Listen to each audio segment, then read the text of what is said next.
Good morning dear students. बेटा आज हमारा जो है एग्ज़ाम हो चुका है एसएस का, जिसकी हम बहुत दिनों से प्रिपरेशन कर रहे थे। और ये बात आपको जान के बड़ी खुशी होगी कि जितना भी हमने वीडियोस में कवर किया है और हमने हमारे क्लासरूम्स में कवर किया है वो 100 का 100% इस पेपर में आ गया है। ठीक है। और ये जिन बच्चों ने इस वीडियोस को, लेक्चर्स को, फास्ट ट्रैक वीडियोस को देखा होगा उन्हें ये बात अच्छे से पता होगा कि एक भी क्वेश्चन आउट नहीं है, एक सिंगल क्वेश्चन आउट नहीं है जो कि पढ़ाया नहीं गया हो। आपको ये हमें ये जानकर बहुत ज़्यादा खुशी हो रही है कि पूरा फास्ट ट्रैक वीडियोस में से आया है पेपर।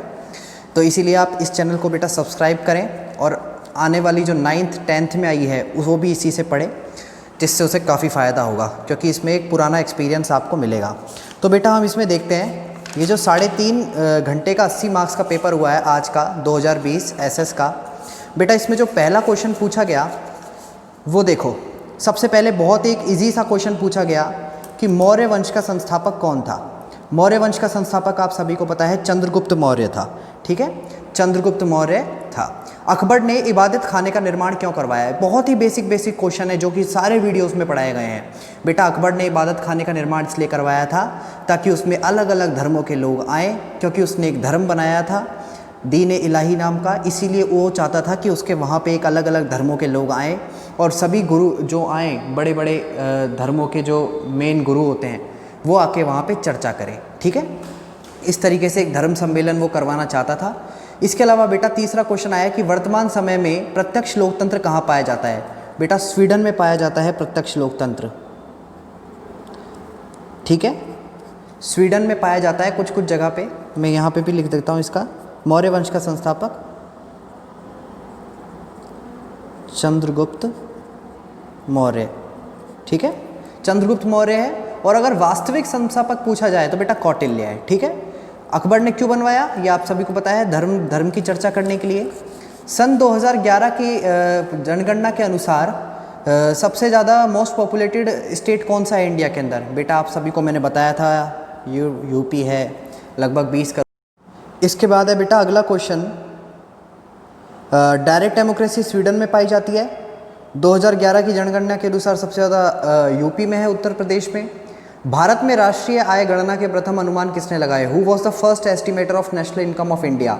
बेटा सबसे पहले लगाए थे दादा भाई नेरोजी ने। ये मैंने आपको बताया पॉपुलेशन वाला चैप्टर पढ़ाते वक्त। What is the time period of financial year in India? एक फाइनेंशियल ईयर का इंडिया में कितना टाइम पीरियड होता है? बेटा 1 साल का टाइम पीरियड होता है एक फाइनेंशियल ईयर का। आप जानते हैं मार्च या अप्रैल में आता है ये फाइनेंशियल ईयर ख़त्म होता है। नियोजन क्या है? What is planning? बेटा प्लानिंग यही है कि हम किस तरीके से एक प्लान करें कि हमारी इकॉनमी, हमारी नेशनल इनकम, हमारी जीडीपी एक साल में जितना हमने टारगेट लिया है उतना वो स्कोर कर सके, यही प्लानिंग कहलाती है। अगला है write any one monetary measure to control the inflation. बेटा इन्फ्लेशन यानी कि आपकी जो महंगाई है, मुद्रास्फीति नियंत्रण का कोई एक मौद्रिक उपाय बताइए। मुद्रास्फीति का मतलब यही होता है महंगाई। बेटा महंगाई का एक मौद्रिक उपाय यही है लोगों की नेशनल इनकम, लोगों की जो इनकम है पर कैपिटा इनकम, उसको इंक्रीज़ कर देना। और लोगों को जो काम कर रहे हैं उसमें ज़्यादा पैसे कमवाओगे तो वो उतना ही अच्छे से पे कर पाएंगे। भारत में गरीबी का कोई एक आर्थिक कारण बता लिखिए। बेटा बहुत ईजी है। भारत का एक कोई आर्थिक कारण ये हो सकता है कि इलिटरेसी यानी कि असाक्षरता, यही एक आर्थिक कारण माना जा सकता है सबसे बड़ा। तो ठीक है, दूसरा है अगला question, what is hidden employment? बेटा हिडन एम्प्लॉयमेंट क्या है? वो हिडन एम्प्लॉयमेंट वो होता है जिसमें पता नहीं चलता कि कितने लोग बेरोजगार हैं, उनके आंकड़े, उनके फिगर्स सरकार के पास नहीं होते, वही कहलाता है हिडन एम्प्लॉयमेंट। ठीक है, अगला क्वेश्चन है बेटा, आप अपने राज्य के विधानसभा का चुनाव लड़ना चाहते हैं, मतलब कि आपकी बेसिकली क्वालिफिकेशंस पूछी गई हैं इसके अंदर कि आप अगर चुनाव लड़ना चाहें तो बेसिकली आपकी क्वालिफिकेशंस क्या होनी चाहिए। बेटा वही विधानसभा के इलेक्शन के लिए 25 वर्ष से कम ना हो। ठीक है, और आप भारत के नागरिक हो, आप बैंक से दिवालिया घोषित ना किए गए हो, साथ ही लास्ट एंड फोर्थ इम्पॉर्टेंट कि आप बैंक के द्वारा दिवालिया घोषित ना किए हो, साथ ही आप किसी बड़े लाभ के पद पर, सरकारी पद पर ना हो जो कि बहुत ही प्रॉफिटेबल पोस्ट हो। ओके, अगला क्वेश्चन है केंद्र सरकार द्वारा संचालित किन्हीं 4 जल परियोजनाओं के नाम लिखिए। बेटा 4 जल परियोजनाएं भी आपको बताई गई हैं, Renuka dam, Ramvyas link, Teesta barrage और एक सूर्य नहर। ठीक है, ये 4 वो हैं। अगला क्वेश्चन है व्हाट इज़ कमर्शियल क्रॉप्स, जिनको कैश क्रॉप्स भी कहा जाता है, मैंने आपको बताया था। Right the names of any 2 commercial crops. बेटा कमर्शियल क्रॉप्स वो होती हैं जो केवल बेचने के पर्पज़ से, यानी कि नकदी फसलें जो कि सिर्फ पैसे कमाने के उद्देश्य से उगाई जाती हैं, जैसे कि कॉटन, टी, कॉफ़ी, तंबाकू या टोबैको। ओके, अगला क्वेश्चन है व्हाट इज़ बेटा मेटेलिक मिनरल्स वो होते हैं जो बहुत ही भारी होते हैं और ये एक्सट्रैक्ट किए जाते हैं पहाड़ों के नीचे से या फिर ज़मीन के नीचे से, और इनके एग्जांपल्स हैं बेटा आयरन और कॉपर। ठीक है, ये काफ़ी शाइनी होते हैं और इनके अंदर काफ़ी ज़्यादा भारीपन होता है। अगला क्वेश्चन है भारत में सूती वस्त्र उद्योग संकट में है, पक्ष में कोई 2 कारण स्पष्ट कीजिए। ये भी मैंने आपको बताया था कि कॉटन टेक्सटाइल इंडस्ट्री इंडिया में क्यों ट्रबल में है। बेटा इसलिए है क्योंकि बहुत ही ज़्यादा जो अपना एक आर्टिफिशियल क्लोथ है वो मार्केट में आ चुका है और बहुत ज़्यादा उसकी बिक्री होती है, जैसे कि चाइनीज़ प्रोडक्ट्स की बिक्री होती है। ऐसे ही आर्टिफिशियल बिकते हैं जो कि बहुत सस्ते होते हैं, चीप मटेरियल से बने होते हैं। इसीलिए जो हमारी कॉटन टेक्सटाइल इंडस्ट्री है वो आज ट्रबल में आ चुकी है। साथ ही हमारे लोग ज़्यादातर हाथों से काम करना पसंद करते हैं या फिर हाथ से बनी मशीनों से काम करते हैं। ये रोबोटिक मशीनों से आजकल इनका काम हो रहा है। ठीक है, तो इस वजह से भी जो हमारे पास स्किल्ड लेबर हैं वो कम है। ओके, अगली क्वेश्चन है describe the national population policy of year 2000 in short. बेटा इसमें पूछा गया है कि राष्ट्रीय जनसंख्या नीति 2000 की संक्षिप्त में व्याख्या कीजिए। जो राष्ट्रीय जनसंख्या नीति आई थी इसका लक्ष्य ये था कि हम 2010 तक जो हमारी पॉपुलेशन है उसको बढ़ने से रोकेंगे और 2045 तक हम इसको कंट्रोल कर लेंगे। और इसके अंदर हम बताएंगे लोगों को कि आप रिप्रोडक्शन हेल्थ से रिलेटेड आपको चीज़ें बताएंगे कि कैसे आप अपनी हेल्थ सुधार सकते हैं, आप कैसे ठीक रह सकते हैं, स्वस्थ रह सकते हैं, और साथ ही जो भी हमारी जो बर्थ रेट है और डेथ रेट है इनको हम कंट्रोल कर सकते हैं। इसके अंदर बहुत सी ऐसी चीज़ें थी। अगला क्वेश्चन है what is the golden quadrilateral super highways. बेटा ये भी आपको बताया गया है, गोल्डन क्वाड्रिलेटरल सुपर हाईवेज़ वही इंडिया के मैप में आपको बताया था कि जैसे कि यहाँ से ये दिल्ली है, यहाँ पे मुंबई है, यहाँ पे चेन्नई है, यहाँ पे बेंगलोर से होते हुए और यहाँ पे चेन्नई, और यहाँ चेन्नई हो गया, यहाँ पे आपका दिल्ली मान लो, यहाँ मुंबई मान लो, यहाँ चेन्नई मान लो, फिर उधर से बेंगलोर जाते हुए फिर आपके ये यहाँ पे आपका कोलकाता हो गया और कोलकाता से आपके ये इलाहाबाद कानपुर होते हुए दिल्ली आ गया। इस तरीके से एक पूरा क्या बन जाता है, एक गोल्डन क्वाड्रिलेटरल बन जाता है जो कि आपके पूरे देश के महानगरों को जोड़ देता है। सड़क दुर्घटनाओं की रोकथाम हेतु 4 उपाय सुझाइए। इसमें तो कुछ बताने का बनता ही नहीं, ये आपकी सेल्फ डिपेंडेंसी पे है कि आपको खुद कितना आता है, उसके ऊपर है ये क्वेश्चन। ठीक है, अगला क्वेश्चन भी कुछ ऐसा ही है, स्वच्छ भारत मिशन कि ग्रामीण क्षेत्रों में स्थिति सुधर रही है, पक्ष में कोई 2 कारण बताइए। इसलिए क्योंकि ग्रामीण क्षेत्र के जो लोग हैं वो काफ़ी एक तो कम होते हैं वहाँ पे रहने वाले लोग, साथ ही कचरा वहाँ पे कम होता है शहर की अपेक्षा, साथ ही वहाँ के जो लोग होते हैं वो वह भले ही असाक्षर हों लेकिन उनको समझाना बहुत इजी होता है अपेक्षा शहर के लोगों को समझाना। ठीक है, और वहाँ पे लोग बाग वर्किंग नहीं होते, ज़्यादातर घरों पे ही रहते हैं, तो वो मिल जाते हैं, तो इसलिए सरकार भी उन्हें अच्छे से समझाती है और वो हर काम में हाथ बटाते हैं। ऐसे ही आपको कुछ इसमें चीज़ें भरनी थी। अगला क्वेश्चन है गुप्त काल की कोई 4 प्रसिद्ध सांस्कृतिक उपलब्धियां बताइए। बेटा गुप्त काल की 4 प्रसिद्ध सांस्कृतिक उपलब्धियां ये हैं, कालिदास जैसे वो थे और बड़े बड़े इसके अंदर आपको ये सब लिखना था कि जो कुमारगुप्त ना उसने नालंदा यूनिवर्सिटी बनवाई। इसके अलावा बहुत सारे काम हुए जैसे कि सूर्य से कि सारे प्लैनेट सूर्य के चक्कर लगाते हैं, ये भी बताया गया था। इसके अलावा जो चेस गेम होता है उसकी खोज भी इसी के अंदर मानी जाती है गुप्त काल में ही, तो ये सब आपको लिखना था। अगला क्वेश्चन है बेटा बाबर 1526 में भारत आया था, 1526 से लेकर 1530 तक बाबर भारत में था, 1526 से 30 तक, जिसमें उसने खानवा का युद्ध लड़ा, घग्गर का युद्ध लड़ा, चंदेरी का युद्ध लड़ा और पानीपत का प्रथम युद्ध लड़ा इब्राहिम लोदी के साथ। ठीक है, बाबर ने खाना खाया, पानी पिया, मैंने आपको याद किया, कराया हुआ है इस ट्रिक से, ये चीज़ बहुत ही ईजी था। अगला क्वेश्चन है जर्मनी के किरण में प्रमुख बाधाएं कौन कौन सी थी, उनकी 4 बताइए। बेटा वही प्रमुख बाधाएं थी, एक तो लोगों में राष्ट्रभक्ति की कमी, ये क्वेश्चन मैंने आपको करवाया है, आप देख सकते हैं वीडियोज़ में जाके। ठीक है। एक तो वही राष्ट्रभक्ति की कमी, लोगों का जागरूकता की कमी। दूसरा कई लोग चाहते थे कि जर्मनी आज़ाद हो ही ना, हमारे जैसा चल रहा है चलने दो, क्योंकि वो अच्छे पैसे वाले लोग थे, ठीक है, वो नहीं चाहते थे कि यहाँ से राजशाही हटे।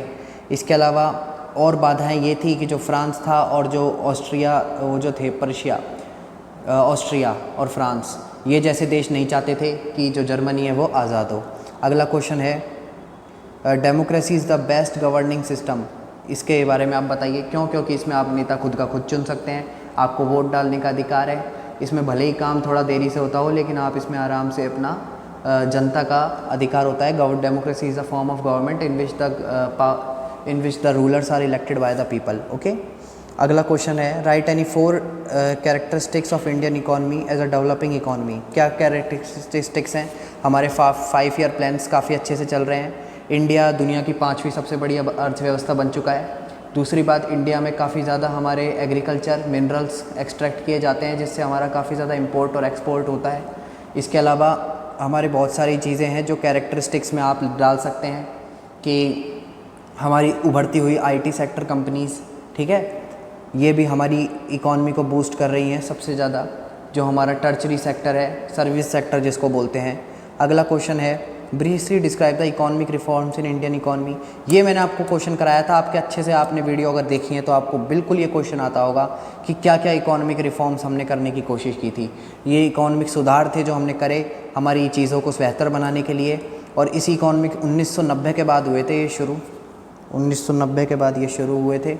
और इस इकोनॉमिक रिफॉर्म्स में हमने चीज़ें सेट की थी कि हमें कौन सी चीज़ कब लानी है और कौन सी चीज़ को कब, कितना रक्षा बजट होगा, कितना हमारी क्या क्या बजट होंगे, इन सब चीज़ों से रिफॉर्म्स से हमने इसको काम किया था। अगला क्वेश्चन है बार्टर सिस्टम। ये मैंने बहुत अच्छे से समझाया था डायग्राम बना के आपको कि किसी के पास शूज़ हैं तो उसको भूख लगी है, किसी के पास भूख लगी है तो किसी के पास जूते नहीं है लेकिन उसके पास खाना है।